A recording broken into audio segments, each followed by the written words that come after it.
এখানে টক দই গেল, পেঁয়াজ গেল, টক দই আদা রসুন বাটা না এটা। আর পেঁয়াজ দিয়েছেন কয়টা? 5-6টা পেঁয়াজ। 5-6টা গুরুজি, এত কেন? পেঁয়াজের টেস্ট নিয়ে আসে। ও আচ্ছা, পেঁয়াজ দিয়েছেন 5-6টা, আদা রসুন বাটা দিলেন, টক দই দিলেন। এই টক দই বেশি হবে নাকি? না, এগুলো হয়ে যায়। টক দই দিলেন অনেক। এখন হচ্ছে আমরা আদা রসুন বাটা দেওয়া হয়েছে, এখন আমরা হচ্ছে দিব I guess biryani masala, right? বিরিয়ানিটা দিয়ে দিচ্ছি। বিরিয়ানি মশলা অলরেডি দেওয়া হয়ে গেছে। হালকা একটু ব্লগিং হচ্ছে। আর এখানে গুরুজির ওই কী যেন আমাদের বানাচ্ছিলাম আমরা, নিয়ে এসছে ওই যে আমাদের শাম্মি কাবাব, এখানে এয়ার ফ্রাই করছে সে, হচ্ছে সাশ্রয়ী ব্যাপার স্যাপার। বললাম তেল দিয়ে ভাজতে, কিন্তু সে এখন শরীর সচেতন হয়ে গেছে, তেল দিয়ে ভাজলো না সে। তোমার ফ্রাই প্যান কই তো? হ্যাঁ গুরুজি, ক্লিন করা হচ্ছে না আমাদের। যাই হোক, অফ। এখানে সুন্দর মতো হয়ে গেল, মাখা হয়ে গেল, এবং এটাই সে বসিয়ে দিবে। আচ্ছা, চালটা কোনো লাস্ট টাইম আলাদাভাবে করছিলাম না? চালটা শুধু ওই যে একটু তেল দিয়ে ফ্রাই করে আগে কতবার চাল সে নিজের মতো করে করছে, এখন সে বসায় রাখলো। সে সুন্দর মতো গুরুজি দিয়েছেন, কী বলে, লবণ দিয়েছেন? লবণ দেওয়া হয়ে গেছে। আর কি মশলা দিচ্ছেন গুরুজি? আর কিছু না তো। আর কিছু দেন নাই? কোনো গুঁড়া মশলা টশলা দিলেন না? ওটা জাস্ট ফ্লেভার পেতে মাংস গুঁড়া মশলা আপনার কাছে নাই? গোটা মশলা নাই? মশলা পরে দিব। এটা গোটা মশলা এর মধ্যে অলরেডি আছে। ও আচ্ছা, বিরিয়ানি মশলার মধ্যে আছে। হ্যাঁ স্যার, বিরিয়ানি মশলা কতখানি দিচ্ছেন? হাফ না ফুল? পুরো দিছি। পুরা? এটা কয় কিলো এখানে মাংস ছিল? 1 কিলোরও বেশি ছিল মনে হয় গেছে। এখন প্রসেসের প্রথম পার্টটা শেষ, আমরা সেকেন্ড পার্টে যাচ্ছি।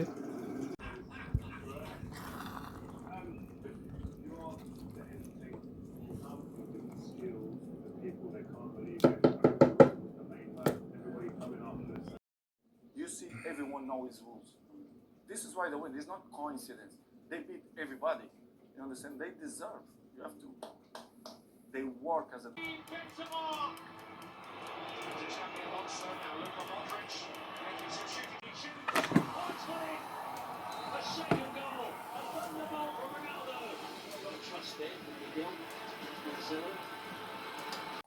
তো নাফিসার আমরা একটু খাওয়ার চেষ্টা করলাম। I think it's really good. এখন একটু ঠান্ডা হয়ে গেছে, but it was really good. Guruji অনেক এনজয় করছে। আমরা নেক্সট টাইম আমরা ট্রাই করব আমাদের নেক্সট ব্লগে। যা এখন হচ্ছে করতেছে গুরুজি, হালকা একটু পেঁয়াজটা আই গেস ব্রাউন করে নেবে আই গেস। এখানে একটু দিচ্ছে, একটু হালকা তেজপাতা, রাইট? আর এখানে চাল রাখা হয়েছে, চালটা মোটামুটি সোক হয়েছে। বুঝলি কতক্ষণ চাল দিচ্ছেন? 3 কৌটা? 4 কৌটা? আপনার এতটুকু হবে 4 কৌটা? করাই কেন মিয়া ডাল হয়েছে, এটাকে কী বলে আমরা ঠিক জানি না। যদি গুরুজির এটা একটু চেঞ্জ করা উচিত, বাট আমরা ওটা দিকে খেয়াল করছি না।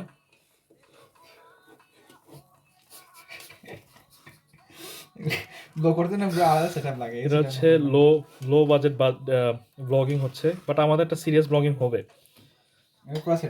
আমি এটা পুরো সেট আপ গুরুজিকে, আমি আগে ফার্স্টে শুরু করবো, তারপর আমি গুরুজিকে একটা সেট আপ বানিয়ে দেবো, বা গুরুজিকে বাধ্য করবো একটা সেট আপ বানাইতে। সে এখন প্রচুর কৃপণতা করছে, রিসেন্টলি প্রচণ্ড কৃপণতা করছে সে এখন আজকাল। নিজের খাওয়া দাওয়াতে সে কৃপণতা করছে। তবে এখন সে একটু সিরিয়াস, একটু পড়াশোনার ব্যাপারে, সব ব্যাপারে সে সিরিয়াস অনেক এখন। তার এখন একটা টাইম নেই, সে ওয়ার্কআউট করার টাইম নেই তার এখন। এটাকে বলে হালকা, এটা কি বলে মানে ইংলিশে কি বলে? রিন্সে বলে না কি বলে ওই যে নাড়া দেওয়াটাকে? না, রিন্সে না কি জানে বলে। আর ডয়েচে কি বলে এটাকে? গুরুজি হচ্ছে, যাই হোক, গুরুজি হচ্ছে B1, কিন্তু সে ডয়েচের কি জানে না। একটু হালকা পচা দেওয়া হলো তাকে একটু। কিন্তু গুরুজি কিন্তু ভয়ানক একজন সিরিয়াস পাবলিক।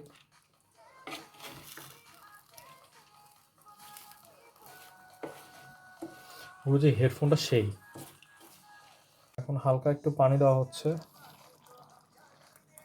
গুরুজি গরম পানি অলরেডি আগে থেকে ছিল তার, এই যে এখানে, সেখান থেকে একটু গরম পানি দিয়ে দিচ্ছে না এখন শুনি।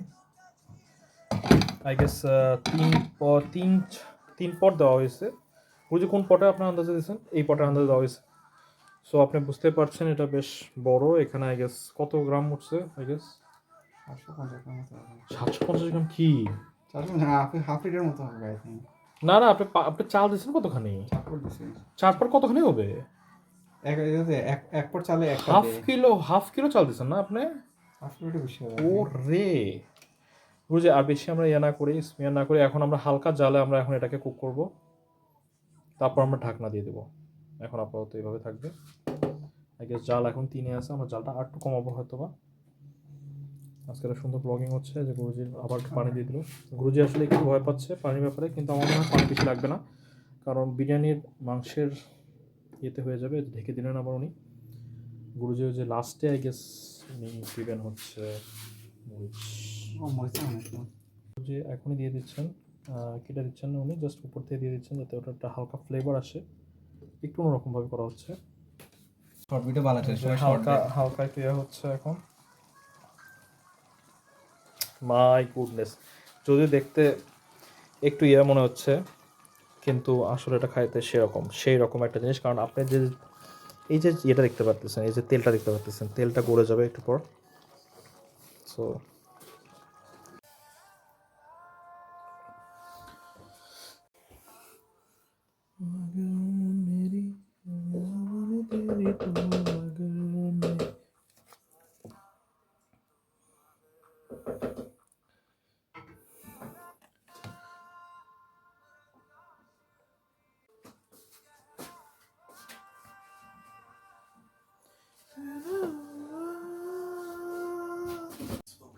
এটা একটু ইয়ে উঠানো হচ্ছে এখন। texture of human experience when sitting back to analyze the gap between public record and private one is almost vertiginous.